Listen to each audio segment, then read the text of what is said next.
થતો હોય છે તો એમાં જે જરૂર પડે છે એ ફાઇલો પત્રકો પણ મૂકેલા છે. પછી 29 જેવી એક્સેલ ફાઇલ મૂકી છે, જે એક્સેલ ફાઇલ દ્વારા નકશાઓ જોઈ શકો છો, સાદી ગણતરીઓ કરી શકો છો, બાળકોને એ ગણિત કાર્ય કરવામાં સહેલું પડે છે. પછી નાના નાના બાળકો માટેના સોફ્ટવેર મૂકેલા છે.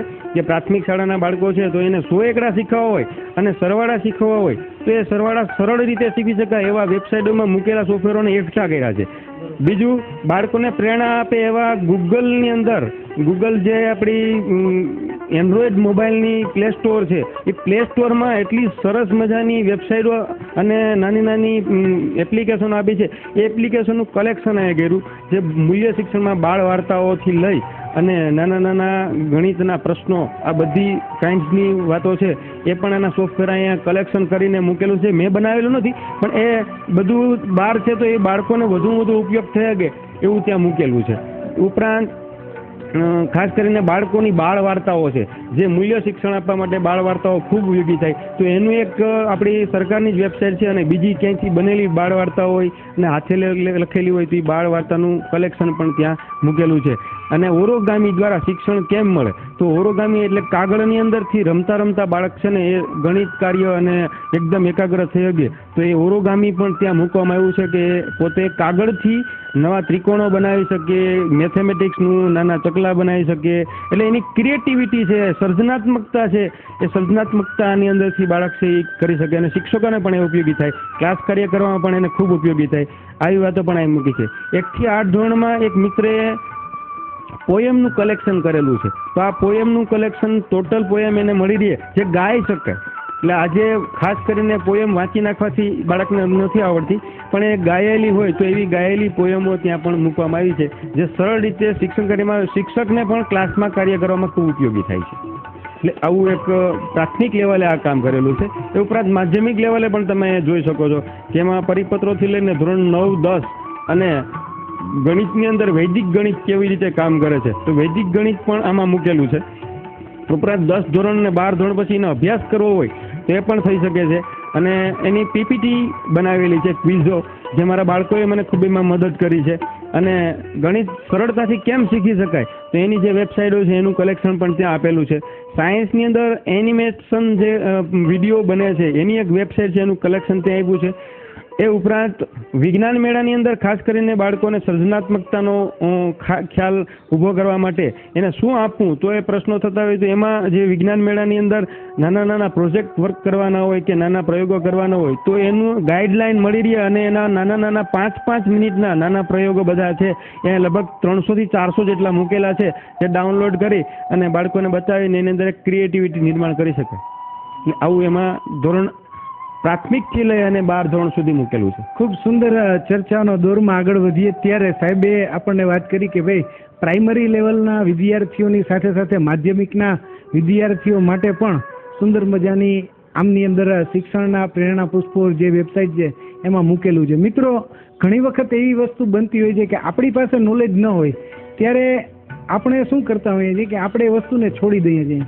પણ ખરેખર બલદેવભાઈએ એમાં બળ લગાવ્યું છે કે જે વસ્તુ પોતા પાસે નથી તો બીજી વ્યક્તિ પાસેથી લઈને જે કોઈ પણ વ્યક્તિ મદદરૂપ થઈ શકતી હોય, જે સંસ્થા મદદરૂપ થઈ શકતી હોય અથવા તો ખરા અર્થમાં આ શિક્ષણના પ્રેરણા પુષ્પો ખરેખર ચારે બાજુ ખીલી શકે એટલા માટે ગમે તે જગ્યાએથી ઘરના સભ્યોએ પણ એમને મદદ કરી છે.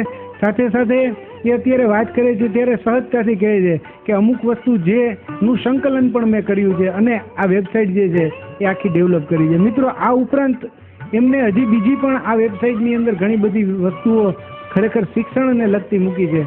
તો આ ઉપરાંત અભ્યાસની સાથે સાથે બીજી એવી કઈ કઈ વસ્તુઓ તમે મૂકી છે કે જે ખરેખર વિદ્યાર્થીઓને એમના જીવનમાં ઉપયોગી બને?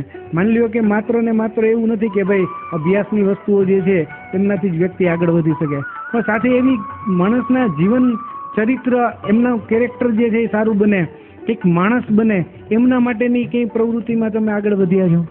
હાજી સાહેબ, એમની અંદર ખાસ કરીને બાળકોને પ્રેરણા મળે તો એવા પ્રેરણા પ્રસંગો જે આજે મૂલ્ય શિક્ષણ ખલાસ થયું છે એવો દરેક જગ્યાએ આપણે બુંગીઓ સાંભળીએ છીએ.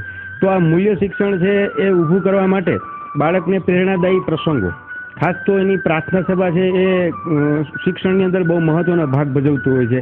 એ હૃદય હોય છે સંસ્થાનું. તો એ પ્રાર્થના સભામાં શું કરવું જોઈએ, તો એની પ્રાર્થનાઓ, દેશભક્તિ ગીત, એ ઉપરાંત સુવિચારો એની અંદર પણ કલેક્શન કર્યું છે, શિક્ષકને સજ્જતા કરવા માટેના સુવિચારો, ઉપરાંત પ્રેરણાદાયી પ્રસંગો અને જે સરસ મજાનું કાર્ય કરે છે મોટિવેશનનું, એવા મોટિવેટેડ વિડીયો જે છે જે બાળકને બતાવવામાં આવે તો ખરેખર એ મોટિવેશન થાય એવા મોટિવેટેડ પિક્ચરો જે છે જે વેબસાઇટ ઉપરથી લઈ અને અહીંયા એની ભંગ ન થાય એની જે કંઈ નક્કી કરેલી વાતો છે એ રીતે અહીંયા એના કટિંગ્સ મૂકવામાં આવેલા છે. તો એ પિક્ચરો દ્વારા પણ ધારો કે આઈ એમ કલામ બહુ સરસ પિક્ચર છે, બાળકોને શરૂઆતમાં જ એને બતાવવું જોઈએ. એ ઉપરાંત આપણા અમેરિકાના પ્રમુખ એણે અબ્રાહમ લિંકને એક દસ્તાવેજી પત્ર લખ્યો છે, લોકોને બધાને ખબર છે, પણ દસ્તાવેજી પત્ર છે એ દસ્તાવેજ તરીકે ન રહેતા એનું મેં એક પીપીટી બનાવ્યું છે અને એનો વિડીયો બનાવ્યો છે, એટલે ફોન્ટનો પ્રશ્ન રહીએ. અને બાળકોને પોતાના બાળકને જ્યારે અબ્રાહમ લિંકન છે એ કોઈ શાળામાં મૂકવા જાય છે ત્યારે આચાર્યને પત્ર લખે છે, એ પત્રનો વિડીયો મૂક્યો છે જે જબરદસ્ત પ્રેરણાદાયી છે. દરેક વાલી અને શિક્ષકે વાંચવો જોઈએ અને બાળક સુધી લઈ જવો જોઈએ કે ખરેખર બાળકને શું ભણાવવાનું છે, એને માણસ બનાવવાનો છે. તો માણસ બનાવવા માટે એને માત્ર ને માત્ર શિક્ષણ નહીં, તે ઉપરાંત પણ પક્ષીઓના કલરવ, નદીઓનો ખડખડાટ વહેતું ઝરણું, આ પણ એને બતાવવાની જરૂર છે. આવી બધી વાત એ અબ્રાહમ લિંકને પત્રમાં આચાર્ય પાસે માગેલી છે. તો એ પ્રેરણા શિક્ષણ છે કે જે માનવને ખરા અર્થનો માનવ બનાવવાનો પ્રયત્ન છે. માત્ર કમાવા માટેનું શિક્ષણ નહીં પણ એક શ્રેષ્ઠ માનવ તરીકેનું શિક્ષણ એને મળે. તો એવી વાતો પણ મેં અહીં એક મૂલ્ય શિક્ષણ નામનો એક વિભાગ મેં એમાં અલગ રાખ્યો છે કે જેમાંથી એ વસ્તુ મળી શકે છે. મિત્રો, કહેવાય છે ને કે કીડીને કણ અને હાથીને મણ મળી જ જવાનું છે, પણ એક માનવ જે છે એ પોતે વિશ્વ માનવ બની જાય એટલા માટેની જે કંઈ પણ શિક્ષણના પ્રેરણા પુષ્પોની વેબસાઇટ છે એમની અંદર અભ્યાસની સાથે સાથે આ બધી વસ્તુઓ જે છે એ પણ એમને આવરી લીધી છે. અને ખાસ કરીને અલગ અલગ જે એમના સોફ્ટવેર્સ કયા છે, એમની ટિપ્સ શું છે, એ પ્રકારના બ્લોગ્સ એમને બનાવેલા છે, એમની વિશેની માહિતી પણ આપણે એમની પાસેથી જાણીએ.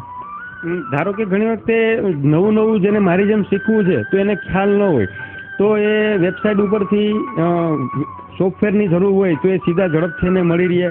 પછી કોમ્પ્યુટરની અંદર નાની નાની ટિપ્સ હોય કે જે સરળતાથી આગળ એને લઈ જાય તો એ ટિપ્સ પણ મને જે મળી છે ત્યાં મૂકવામાં આવી છે. કોઈને એમ થાય કે મારે પણ આવી વેબસાઇટ બનાવી છે, કેમ બનાવી, તો એના માટે પણ બ્લોગ કેમ બનાવો એ સરસ મજાનું ગુજરાતીમાં ચિત્ર સહિત મૂકેલું છે. નાના નાના બાળકો માટેના સોફ્ટવેરો મૂકેલા છે. આપણે મોબાઈલનો ઉપયોગ કરતા હોય તો મોબાઈલની અંદર પણ ઘણા બધા આપણને પ્રશ્નો હોય છે, પણ અત્યારે મોબાઈલ એટલું બધું આગળ વધ્યો છે કે ઘણી એપ્લિકેશનો એવી હોય છે કે જેને ડાઉનલોડ કરતા પણ નથી આવડતી હોતી અને